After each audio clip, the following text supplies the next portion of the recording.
The music didn't belong to her.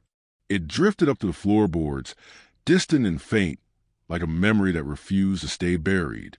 The clock blinked 2:07 a.m. when the tremor began, gentle, steady, beneath the untouched glass of whiskey.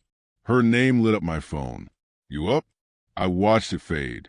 The silence didn't. Before she left, I told her plain, "Walk out that door, and you don't walk back in." She laughed, called me controlling, said she was just living. Freedom, she called it. But she never grasped the meaning of boundaries. Not in love, not in trust. The next message came slower, like hesitation had learned how to text. "Don't be mad. I needed air." Air. I leaned back, eyes on the doorway she wasn't stepping through. It had started 6 months ago on a Friday. That same red dress. That same perfume. That same sharpness in her voice when I asked where she was headed. "It's just a party." I hate being stuck inside. The first time, I believed her. The second, I stayed quiet. By the fifth, belief had withered, like something dead, left out in the sun. She began locking her phone. New passwords. Smiling at messages I didn't send. And the hush that always fell when I walked in. I stopped asking. Questions invite lies. So I waited, not for her honesty, but for evidence.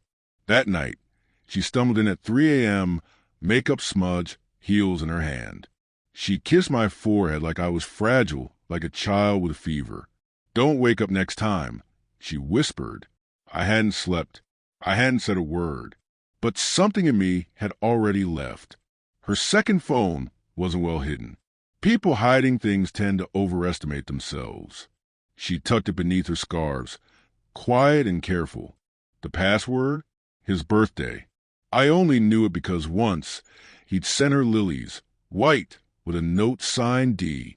The messages between them were clinical, precise, not love, logistics, dates, times, hotels. She claimed she needed air. What she really needed was an escape she didn't have to admit to. I didn't scream. I documented, captured every thread, logged every location, printed every receipt she thought she'd erased. I moved through my house like a ghost. In the mornings, I kissed her cheek, told her to enjoy herself. She smiled with her mouth, not her eyes. And I waited, not for a confession, but for a collapse. The report came on a Tuesday. DNA samples, security footage, hotel logs signed neatly in her hand. This wasn't clumsiness. It was careful, deliberate, cruel. I didn't slam the report down in front of her. I left it open on the dining table, next to a glass of the wine she liked most. She found it after work. From the hallway, I watched her read, watched the breath catch in her throat like a sudden wound. Then came the trembling fingers. "What is this?" "You went through my stuff." I said 4 words. I already knew everything. No yelling, no tears, just a slow unraveling of the person she pretended to be. She reached for me. I stepped back. Distance wasn't physical anymore.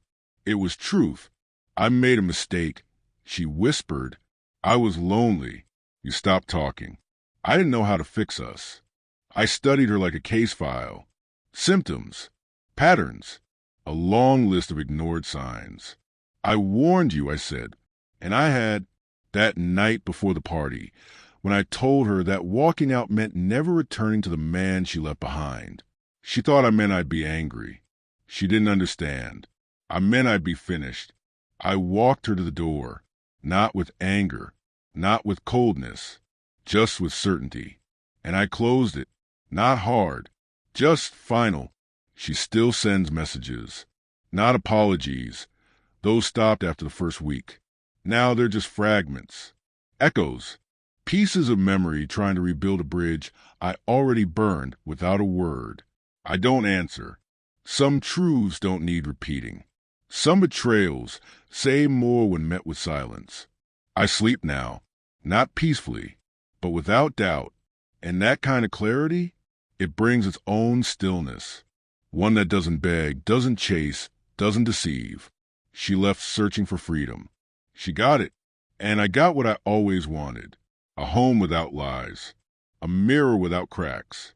A silence that never talks back. Some people walk away to feel free.